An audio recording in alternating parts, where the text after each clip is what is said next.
Presiden Prabowo Subianto menyatakan pemerintah akan terus menerapkan kebijakan strategis untuk mendorong pertumbuhan ekonomi.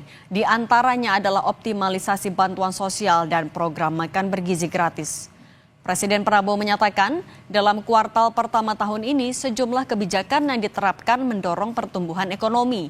Di antaranya hasil kebijakan kenaikan UMP, optimalisasi penyaluran bansos di bulan Februari dan Maret, pencairan THR, stimulus di bulan Ramadan seperti diskon harga pesawat, diskon tarif tol, dan diskon belanja, serta optimalisasi program makan bergizi gratis.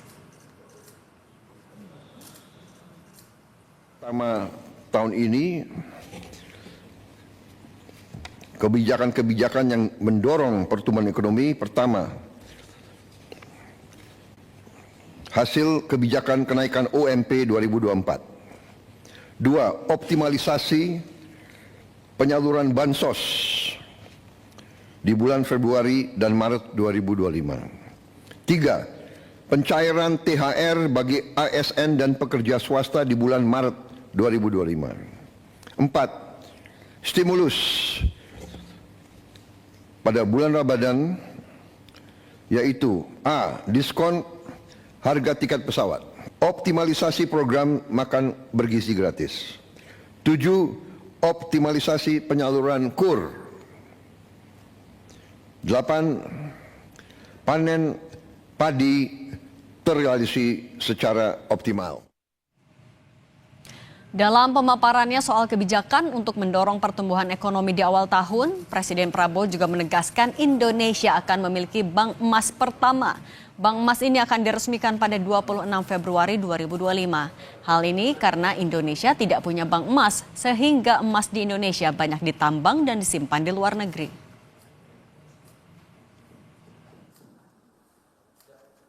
Kita akan bentuk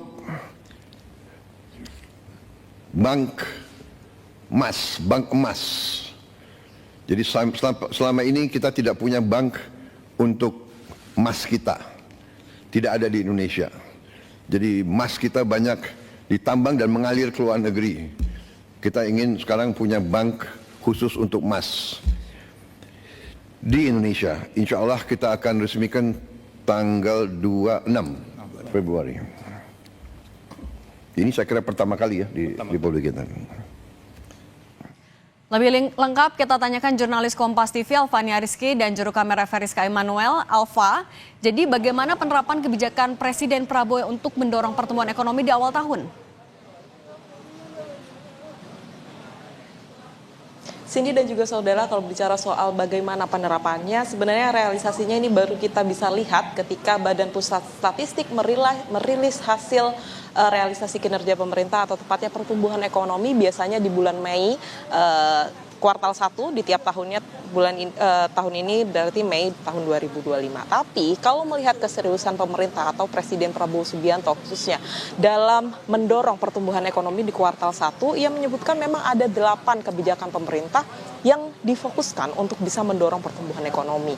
Nah, 2 di antaranya ini yang paling sering dibahas oleh publik atau juga meminta pertanggungjawaban publik, yaitu 1, perlindungan sosial, yang kedua, makan bergizi gratis. Nah, yang soal perlindungan sosial atau bantuan sosial, keseriusan pemerintah ini terlihat dari bagaimana pagu anggaran perlindungan sosial yang meningkat setiap tahunnya. Di tahun 2025 misalkan, di anggaran pendapatan dan belanja negara tahun 2025, pemerintah memagukan anggaran perlindungan sosial sebesar 503,2 triliun. Angka ini meningkat dibandingkan tahun lalu yang hanya di angka 496,8 triliun rupiah.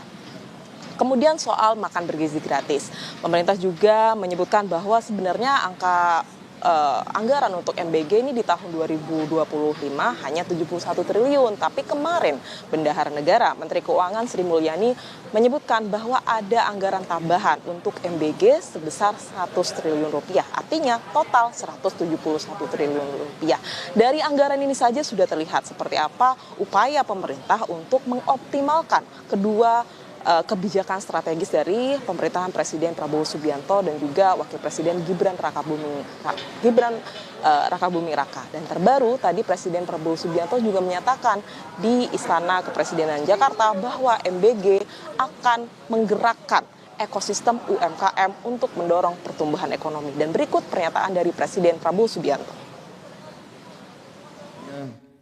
Program makan bergizi gratis yang diperkirakan akan meningkatkan pertumbuhan di seluruh daerah-daerah di negara kita karena uang berputar di desa, di kecamatan, di kabupaten.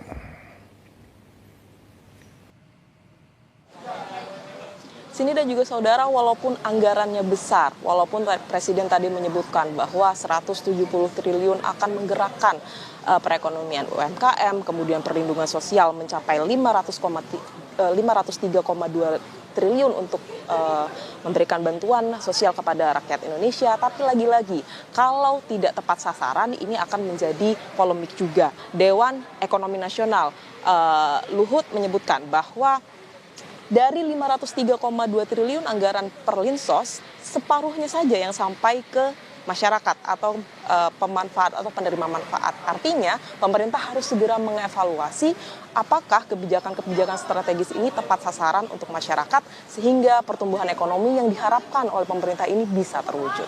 Cindy. Terima kasih jurnalis Kompas TV Fania Rizky dan juru kamera Feriska Emmanuel.